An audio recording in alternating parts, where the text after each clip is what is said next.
traitance dans le secteur privé enregistre au quotidien 2 cas de non-respect de loi qui réglementent ce domaine, dont celui-ci qui visiblement sort de l'ordinaire.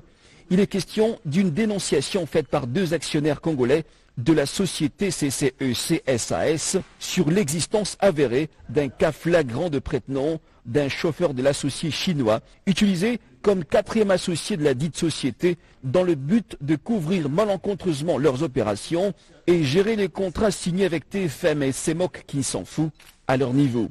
Après investigation, enquête et audition, sans compter des séances de confrontation des parties faites par les OPJ de la RSP, le directeur général de cette institution a personnellement présidé 3 autres séances et pour asseoir sa conviction, l'honorable Miguel Cachal avait auparavant effectué une demande d'information aux sociétés principales concernées dont il ressort que sur un colossal montant de 27 millions de dollars américains déjà payés, seule une bagatelle somme de 600 000 francs congolais a été cédée à la partie congolaise, comme nous l'explique M. Katako Toussaint. Nous, actionnaires nationaux, on a demandé aux Chinois de tenir une assemblée générale ordinaire pour parler des états financiers ainsi que leur affectation. C'est de là que les problèmes ont commencé parce que les Chinois ne voulaient pas.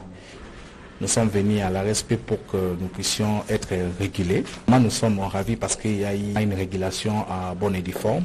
Le directeur de l'inspection et contrôle Férouzi Guillaume revient ici sur les faits établis. Dans les chefs de M. Fou, qui est le directeur général de la société, les OPJ ont retenu les infractions des abus de confiance. Deuxième infraction, c'est l'infraction des faux en écriture et usage des faux. La RSP a dégagé que M. Mupalanga est un prête-nom. L'attestation qui a été obtenue de manière frauduleuse, le directeur général va prendre des décisions administratives par rapport à ces documents ici.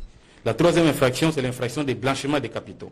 Parce qu'après vérification et investigation, l'ARSP n'a pas trouvé de traces sur les banques installées au pays du paiement des montants global du marché de Simon qui s'en fout et de la compte payée par TFM dans les banques ici au Congo. Au regard des éléments que nous avons, les paiements auraient été effectués à partir de l'étranger. Donc ce sont les 3 infractions et c'est un cas de prête-nom, comme nous l'avons cessé de le dire. Et en tant que directeur de l'inspection et contrôle, c'est l'instruction du directeur général, nous avons détecté un cas de prête-nom et sur ces faits, nous transférons le dossier au parquet avec prévenu pour qu'on puisse ouvrir l'instruction pénale par rapport à des cas infractionnels. Il est à noter que le numéro 1 de la sous-traitance en RDC est donc plus que déterminé à mettre fin à cette pratique malveillante qui freine le développement de la...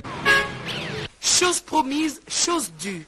Le site agricole Tchwengue, large de plus de 6 000 hectares, dans la commune de Massina, vient de connaître sa cure de jouvence. Ce, grâce à l'appui de l'association Banachango Tosungana, sous l'initiative de Maître Nico Foutou, qui vient de répondre au déshydratat lui soumis par les cultivateurs lors de son premier passage sur ce site agricole. Le calvaire de tout le temps était le débordement de eaux pendant la période de pluie. Il fallait donc une solution et Maître Nico Foutou l'a trouvé. Mon passage dans ce site était le 29 juillet. Les maraîchers m'ont soumis leur doléance qui s'est rapportée au DIC qui avait déjà cédé suite aux eaux de pluie. Et cette situation a plongé beaucoup de maraîchers dans le chômage. C'est pour ça aujourd'hui nous venons de trouver une solution par rapport à leur doléance. Véritable satisfecit de ces 6 000 maraîchères bénéficiaires de cette assistance salutaire. Pendant toute une année, nous avons essayé de travailler de manière manuelle. On n'a pas réussi et c'est pourquoi nous avons sollicité son appui, s'il pouvait nous aider pour trouver un engin qui pourra réparer d'abord la brèche et ensuite éventuellement curer la rivière. Il nous avait promis et il a réalisé ça. Aujourd'hui, il est venu vérifier l'état des travaux qu'on a réalisés. Le besoin étant encore énorme, ces maraîchères ont encouragé leurs bienfaiteurs de ne jamais les abandonner pour une bonne prise en charge. La ministre d'État en charge du portefeuille, la princesse Adel Kainda Maïna, qui tient à redorer l'image de cette entreprise. Restructuration profonde oblige. Le conseil que je vous donne aujourd'hui, c'est de toujours agir au profit de l'entreprise ou du moins essayer de ne pas nuire à ses intérêts. Professionnalisme, loyauté, indépendance sont les grands principes qui permettent à l'administrateur d'exercer ses fonctions. Faites des performances et vous serez récompensé en conséquence. Administrateurs et administrés doivent toujours agir au profit de l'entreprise et de ne pas nuire à ses intérêts. Nous avons entendu ce qu'elle nous a dit. C'est la représentante de l'État actionnaire. Rien ne peut se faire sans elle. Et nous a assuré de la cohésion, de la compréhension, et nous sommes prêts à lui rendre l'appareil. Et donc, au niveau des agents, il faut absolument qu'ils sachent que la qualité de l'accueil à l'entrée comme au moment de sortir puisse être un accueil de grande qualité. La patronne des entreprises publiques a demandé à ses invités de s'investir à fond et de bannir la procrastination afin de préserver l'unité pour un... C'est dans le cadre du suivi de la vision du chef de l'État, Félix Antoine Tshisekedi, que le collège juridique et administratif, sous la coordination du professeur Martin Moulumba, conseiller principal chargé des questions juridiques, a organisé une matinée d'échange avec quelques experts sur la lutte contre la corruption dans le monde judiciaire comme un obstacle à la construction d'un véritable état de droit en RDC. Dans leurs échanges, quelques causes ont été identifiées. Dans les lots, les manques d'intégrité et d'éthique dans les chefs de magistrats, la modicité du budget alloué à la justice et l'absence de sanctions efficaces notamment. Pour le conseiller principal, le chef de l'État a mis tout en œuvre depuis son accession au pouvoir pour construire un état de droit. Le chef de l'État tient à construire un véritable état de droit en République démocratique du Congo.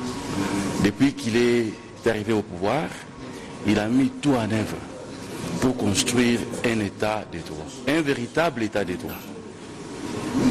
Mais, comme vous le savez, il n'y a pas état de droit s'il n'y a pas une bonne justice. Une initiative saluée par le professeur Augustin Mwendaï, l'un des participants. C'est la première fois dans l'histoire, dans les annales de lutte contre la corruption dans notre pays, qu'une institution comme celle, la présidence de la République, puisse inviter certains spécialistes pour pouvoir réfléchir sur les voies et moyens susceptibles de débloquer la situation dans laquelle se trouve aujourd'hui engluée la RDC. Il y a une crise terrible des valeurs, tout le monde ne respire qu'en termes de corruption.